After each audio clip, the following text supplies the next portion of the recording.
recording. Yeah. Hey guys, this is Cameron15 and joined by my co-host, the Red Wolf, and we are back at it with another My Hero Academia Saturday episode review for you guys. And this is season 5, episode 13. It's Christmas in June.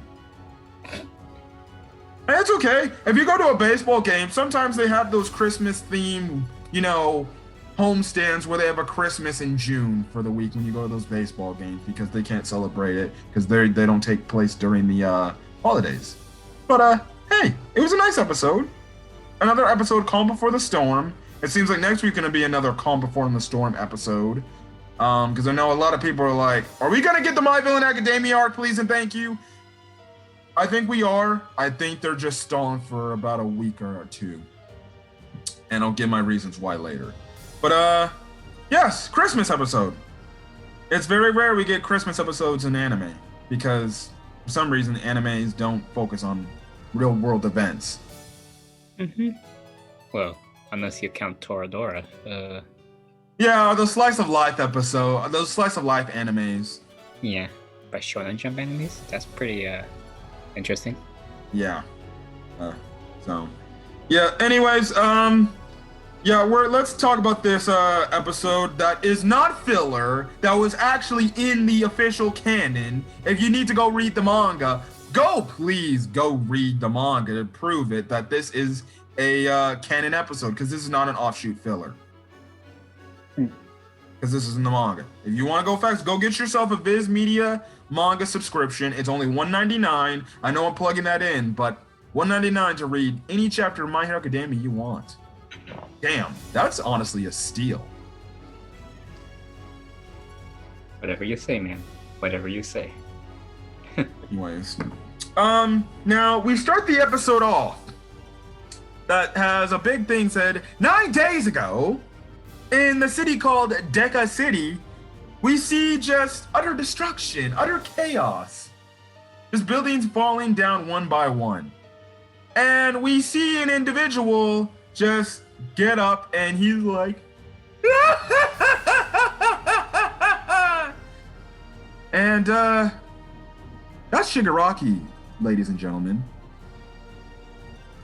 And that's just a tease to what you're gonna see in the My Villain Academia arc. What? That's crazy. I was like, that's Shigaraki? Why does he look so different? Oh, trust me, his hair is gonna be Ultra Instinct type of hair color. His hair is gonna be different. It's gonna be like completely white now, not be that gray stuff. You can say he has awoken. I'm gonna keep that to myself, but I'm gonna say this. You thought Shigaraki was tame or crazy the last few times we've seen him? You are in a whole nother stratosphere of what to expect from this guy.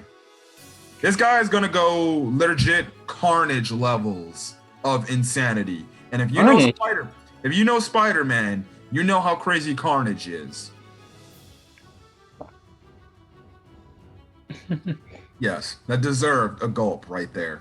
So, now, that's the one thing. Now, we see Bakugo and Todoroki get interviews in the dorms from this news station, obviously talking about what they did after they got their provisional license. And you just have Shota just talking regularly, but Bakugo's like, I don't give a fuck. You just get out of here. Yeah.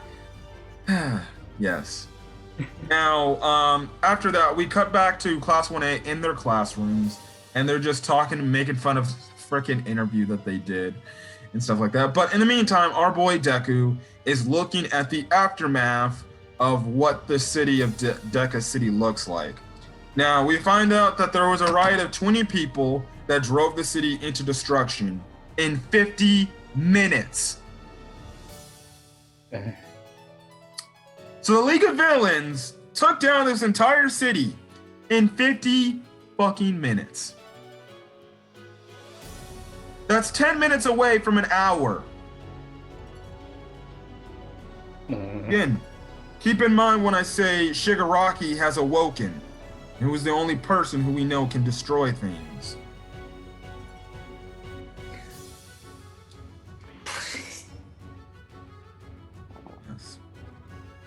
Now, the one thing they say in the news where we get this weird looking guy that looked like the devil incarnate himself. Oh my god, he looked disgusting.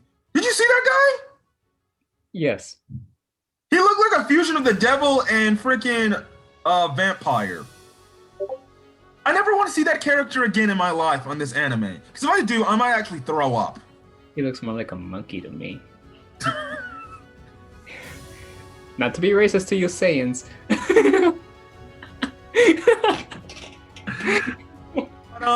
Yeah, he makes a mention that if this was in a bigger city with more casualties, because there was a low number of casualties to begin with, because Deca City, they say, is a smaller, in-contained, like, country, city, town. But this guy says that there was more casualties and the damage was on a much more grander scale in a bigger city, you would see these people, which we cover the people saying, having like, hey, it's okay, I know they caused this destruction, these villains caused destruction, but listen, the heroes can beat these guys, they can do it, they'll be able to stop them. Come on, heroes, you can stop it and save the day. And this guy is like, if there was more casualties, more deaths, more destruction in a bigger city, I don't think people would be cheering the heroes on for encouragement to get their jobs done. I think they'd be giving them more criticism. I'm just gonna say this. Keep that story point in mind when it comes to civilians and their thoughts on heroes and hero society when something very bad happens to a big city that has implications of where maybe civilians lose their trust in heroes. Keep that in your head. Hence, what's going to happen in the My Hero Academia movie where Deku is going to be framed? Let's see. I'm just going to say, listen, civilians are just as important to the heroes. Listen, remember, think of these. These are just innocent people. Heroes are risking their lives. And sometimes one critique, one criticism point is all it takes for everybody to get on a bandwagon of criticism. So, keep that story point in head with how civilians feel towards heroes after a huge major incident that essentially can cause destruction. So, we'll see. Just keep that story point in head. Now, although that's the case, Class 1As looking at Deku like that, or some members of Class 1A, they're like, wow, that's very crazy and stuff like that. But who do we see the return of? You take it, man. Everybody's favorite sexy superhero. Everybody's hero that they love to simp for. Good old Mount Lady. Who do you like? Who do you like more, Midnight or Mount Lady? Fuck, that's a tough choice, man. Tough. They're both sexy. Fuck, man. Holy crap! That's actually so hard! Who would you take? I would take Midnight. Oh my goodness. Yeah, I feel like I could take Midnight because Mount Lady, I feel like she's too self-centered about herself, but I want to be down. Oh my goodness. God damn it, Horikoshi. Why'd you have to make such beautiful ladies?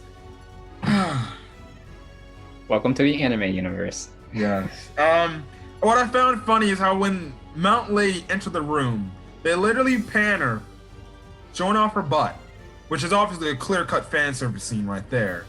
And I'm like, these are 13 to 14, maybe 15-year-old children, boys. That's when you kind of at this time, you as a boy are starting to click in with your little hormones. And we already know Mineta has that, but I think Mineta from his little internship is scared of Mount Lady because he was traumatized. And funny enough, I forgot to mention last week, I literally lost it when Mineta was forced to watch, I'm guessing, some sort of TV that got rid of his old sort of pervert type of thing, thanks to Mina. When he was just, I guess stapled to the chair, and he was like, ah! Where it's like, you will be not doing no more bad stuff no more. And stuff like that, or like some sort of a raise. I forgot to mention that last week.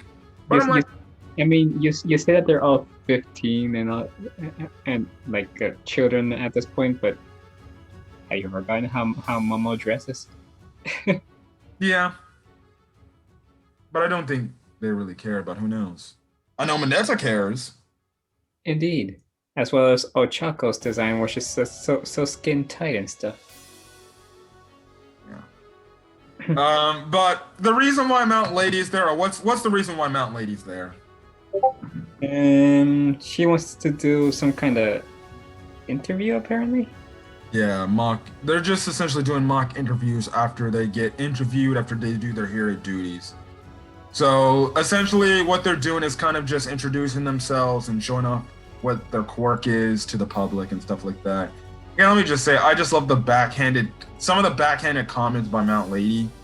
It's honestly similar to like the same stuff Midnight was saying. Like, I love the part where she's like, Shoto. And then she's like, oh, he's kind of cute. Let me just say, Todoroki is way too innocent for his own good. Yeah, because this man got Mount Lady simping for him. I'm like, he's a kid. And she's like, he's cute. I'm like, oh god, just wait till he's freaking 20. She might leave Kamui Woods, her boyfriend, and just go hook up with Shoto Todoroki. That's her boyfriend? Yeah, Kamui Woods is her boyfriend. Huh. Although she keeps it hidden. Mm-hmm. Yes, even heroes in Hero Society can date. Which makes sense. Why wouldn't they? But, okay. But you just have so many people go on, and Mount Lady giving backhanded comments. There's a funny thing. Bakugo shows up, man. Oh, brother. This man Bakugo. That's all I'm ever gonna say. And it's funny because Midnight's like telling Azawa, I think he should be away from the press like you do. Which I found hilarious, to say the least. And he's like, okay, fine. What about our boy Deku, Mr. Denzel?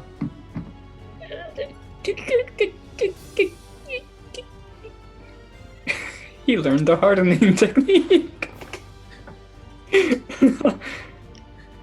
Oh my goodness.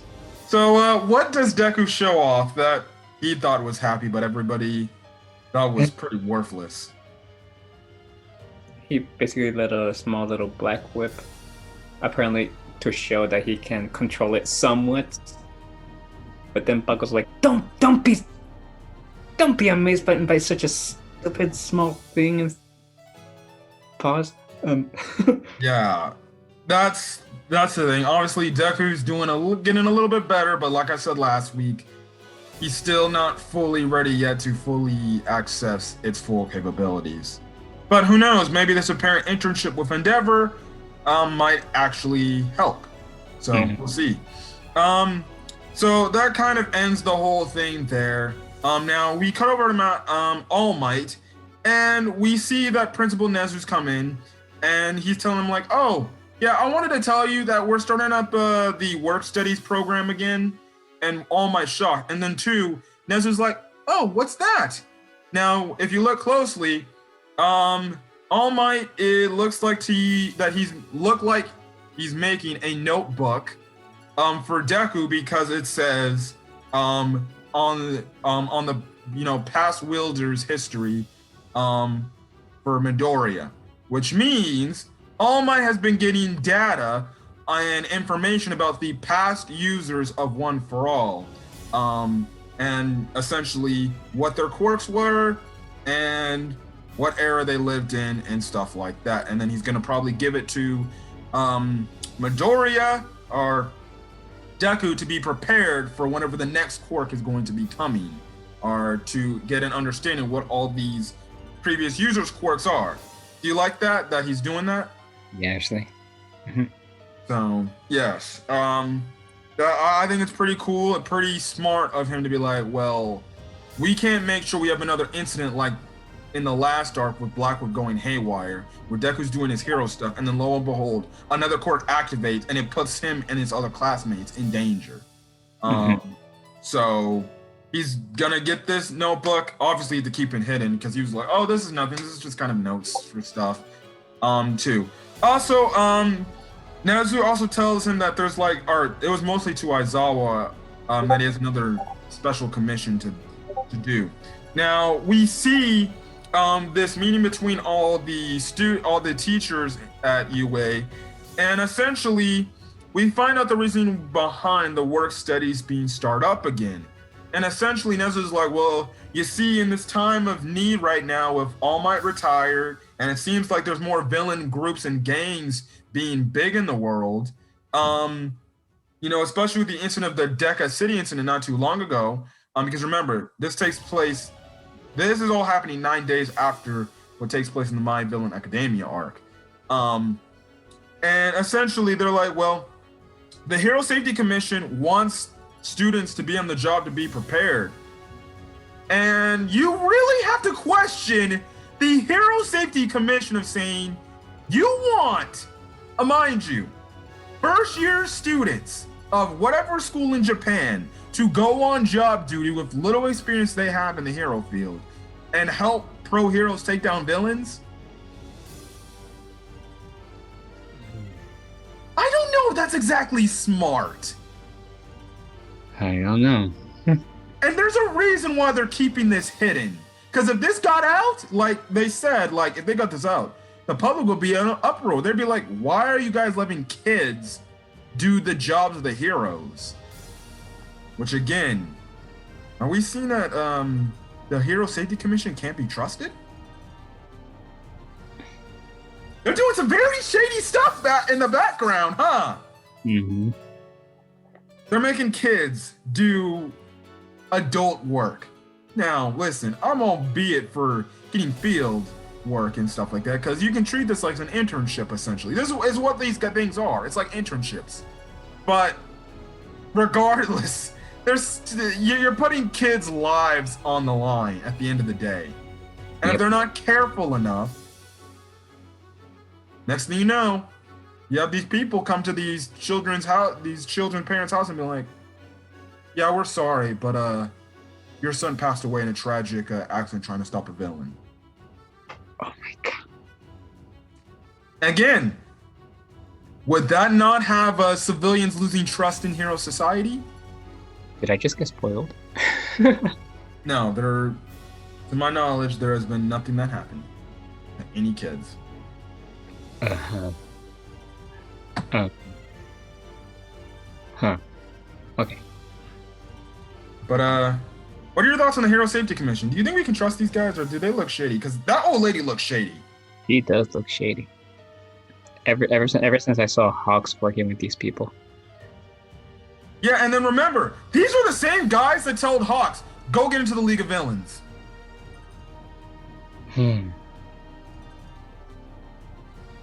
So, does this mean they're getting desperate because they know they can't rely on All Might no more? I think so.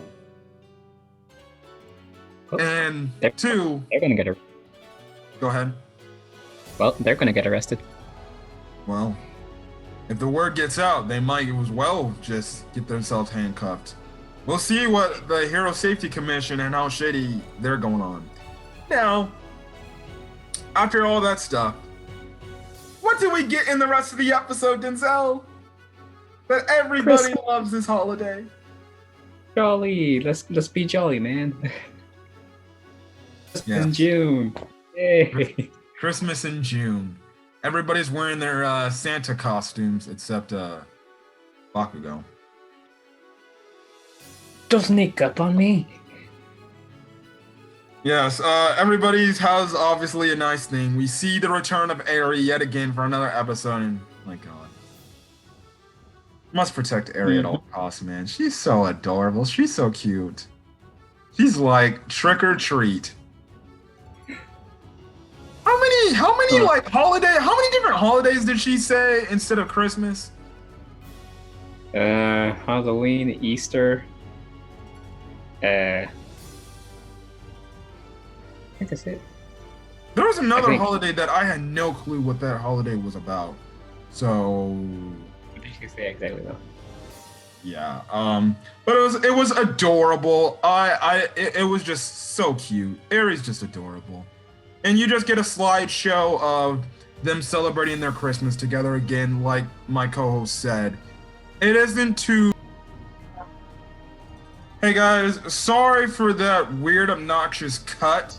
What actually happened is my laptop froze up, and it literally booted out of our Zoom room, and I had to restart my laptop. But as I was saying, it was just a nice moment to see all these the classmates come together for Christmas. But as I was saying, it isn't common where a Shonen Jump anime actually does a legit holiday in the real world sense. Like My Hero Academia is like one of those real world Shonen Jump animes and stuff like that. So definitely going to be very much interesting. Now, the episode also ends off did you die when you saw Tokoyami with that cloud-like sword? That was a cool looking sword. And then Eri ended up with it in the gift exchange. Mm-hmm. What is she gonna be doing swinging around that sword? Well, who knows? If she wants to be a hero, maybe she can use it for a reason. My goodness. Tokoyami and his fall into the abyss. Ochako, now I did say last week, Deku and Ochako gonna have a moment. Now, in the manga, they have more of a moment than I thought they would have here, because they kind of panned over to finish the episode off, because I guess for time purposes. But the thing is, I believe Deku actually gave her the All Might little keychain, and stuff like that. So, hey, that's what she gets. Obviously, if you saw her get the All Might keychain, you can easily tell that's from Deku. But that's what happened in the manga. They actually had a one-to-one interaction, and he gave her a present, and that was the All Might keychain that she still holds on to this very day, in the manga. So obviously a Deku Ochako moment that they kind of cut out, but it doesn't really matter. I'm fine with it. Now the episode kind of ends, as they're like kind of celebrating their little party. A few people in the class asked Deku, like, where are you gonna have your work studies? And they're like, well, I got in contact with Night Eye's agency, but that's run by Centipeder. But essentially he says that, yeah, we're kind of busy with work. Your camera's frozen again. My camera's not frozen again. Hold on. Okay, again, another stupid cut. We're gonna have to end this video soon. But yeah, he said, yeah, we're too busy with work right now to be able to have you on board. So yeah, it's cool that we get to see Bubble Girl though. Yes. So that's the whole thing. Also, Deku does says like I also asked Gran Torino, but he's doing his own thing, so I can't join him either. Obviously we know what he's kind of doing because he's more focused on trying to stop the villains and stuff like that. Now, at the end of the episode, Shoto Todoroki asks Deku and Bakugo I totally forgot. No, as Mina's trying to put on Bakugo's little Santa costume, I believe it's Kirishima that asks Bakugo, like, hey, are you gonna go join Best Jeanist Agency? And Bakugo just looks at him, and then we get a cut back to some time in the past, where it looks like Bakugo's looking at this one news article, and it says, Best Jeanist is missing. What could it mean? No clue. Death flags much? Or betrayals? I don't know. Which they actually, I totally even forgot. I skipped over. They did bring up the UA trader again. And so far, they come to the conclusion that it seems like no student is the UA trader. I still have a sneaking suspicion somebody's the UA traitor, but we'll find out. I don't know when. And if you want to know, the UA traitor hasn't been revealed in the manga yet. So I don't know. As for best genist, no idea what happened to him at all. And if we do find out, I know it's probably going to be a shock. So they definitely gave death flags there, and I don't like that. So yeah, now again, as I'm ending off this episode review, the one thing which is I'm guessing gonna be the next back half main important thing of the arc, because as I was loading up this room again for Zoom, they did put a trailer out, I'm guessing hyping up the next arc, which is the Endeavor Agency arc, where we get introduced to a bunch of new characters and we see new big three of UA learning under the number one hero, Endeavor. Which I'm guessing if that's going to be the case, then I'm guessing the back half of this arc is going to be the Endeavor Agency arc. So I'm guessing that must mean they're going to save My Villain Academia for the 6th season of My Hero Academia. That's the case, all right, fine by me. If they still do the My Villain Academia arc, in a few weeks, which really we haven't hit the halfway point of the season, but I guess you can say this is kind of halfway point of the season. Regardless, we'll see if the My Villain Academia arc is going to be in this, but if it's going to be held to season 6 to start it off, I guess we're just going to have to deal with that and move on as is and wait for next season of My Hero Academia to get My Villain Academia. At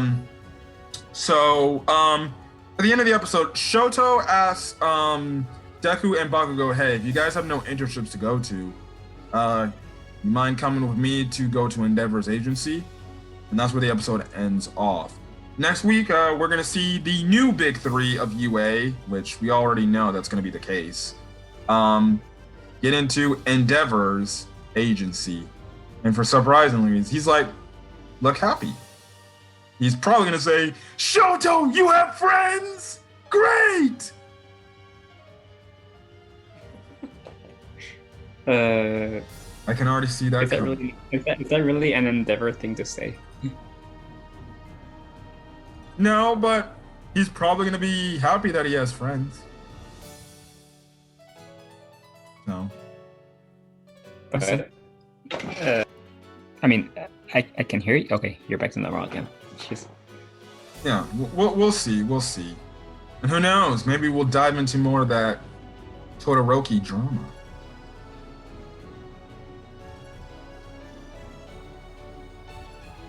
So, we'll see. Yes. Anyways, since the internet connections and stable and we're breaking up so many, we're gonna get out of here. If you guys like the video, leave a like. Put in the comment section your thoughts on this week's episode of My Hero Academia. Are you, I guess, disappointed that we're not getting My Villain Academia like we thought we were? We're still gonna get it. I guess it seems like it's either gonna be in the back half of the season or it's gonna be held to maybe season 6. We'll just have to see. Obviously, whether you like it or not, it seems like people are going to be disappointed regardless. Listen, you can't please everybody. I know that. But at the end of the day, we're going to get this far. You just either have to be patient and wait or just shut the fuck up. Thank you. Good God. I'm sorry. I understand. I want to see the My Villain Academia arc as much as anybody else does. But listen, if you're gonna be the first people coming out ranting and raving, why the fuck are we not getting this arc? Just shut up and be patient. We were patient to get the All Might versus All for One battle. We were patient to get the Deku versus Overhaul battle. We were patient to get Black Whip. Can you guys wait another few episodes or maybe another season of My Hero Academia to get probably one of the best arcs in My Hero Academia? I know I'm ranting, but I'm just being fact. Sometimes the anime community for any damn anime is honestly a bunch of fucking drama queens. Oh yes, definitely. Jesus, you don't get something you want. You go straight to Twitter, straight to people, and you just rip on it. It's the same thing like the people who always ripped on Horikoshi when he was doing the manga. That actually gave him damn near depression.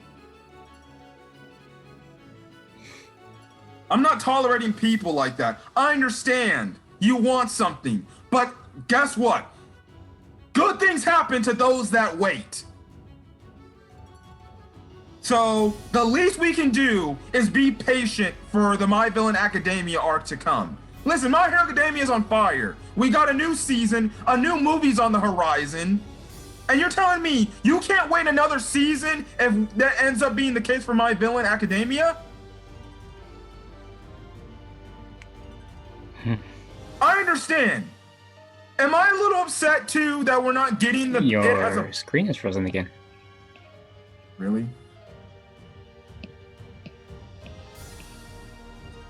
I'm good. I'm good.